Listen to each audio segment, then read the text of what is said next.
Buksan mo ang iyong mata at panoorin mo ako kung gaano ko kalupit magsulat ng musika. Hindi man ako kasikatan tulad ng iyong inakala, pero may mararating, yun ang naisip parating. Makatakapampangan ako, saan man ako makarating. Dala ko apelido, saan man ako dadalhin. Pwede ko rin bigkasin para malaman mo na kung bakit ba nagsusulat ako ng mga musika. Ako si Joseph, pare, kung hindi mo kilala, pangalawang bunso ako sa aming magkakapatid. Sa sobrang hirap ng buhay dahil pumanaw ang malungkot aking nadarama, kaya ako nagdadrama. Ako ay lumayo-layo at nagpakalayo-layo dahil sa kagustuhan na makatulong sa pamilya ko. Kung bakit bagat to, ang hirap naman nito, ang mabuhay sa mundo. Bakit ba ganito?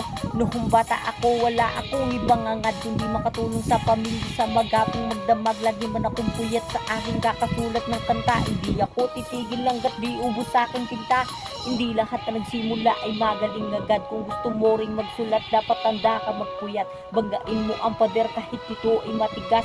Akyatin mo ang bundok kahit ito ay mataas.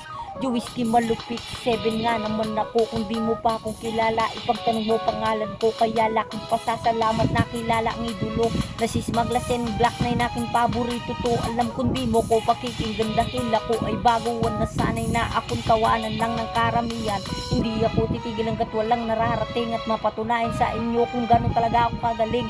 Buksan mo ang iyong mata at panoorin mo ako kung gano'n ko kalupit magsulat ng musika. Hindi man ako kasikatan tulad ng iyong inakala, pero may mararating, yun ang naisip parating. Makatakapampangan ako, saan man ako makarating. Dala ko apelido, saan man ako dadalhin. Pwede ko rin bigkasin para malaman mo na kung bakit ba nagsusulat ako ng mga musika. Pasukin ng larangan kung saan ako nasanay, ganyan lang sa simula. Kailangan mo magpakasanay sa simula, itatawanan ka nila hanggang sa ma-realize nilang gumagaling ka na. Yeah, Makatang Kapampangan.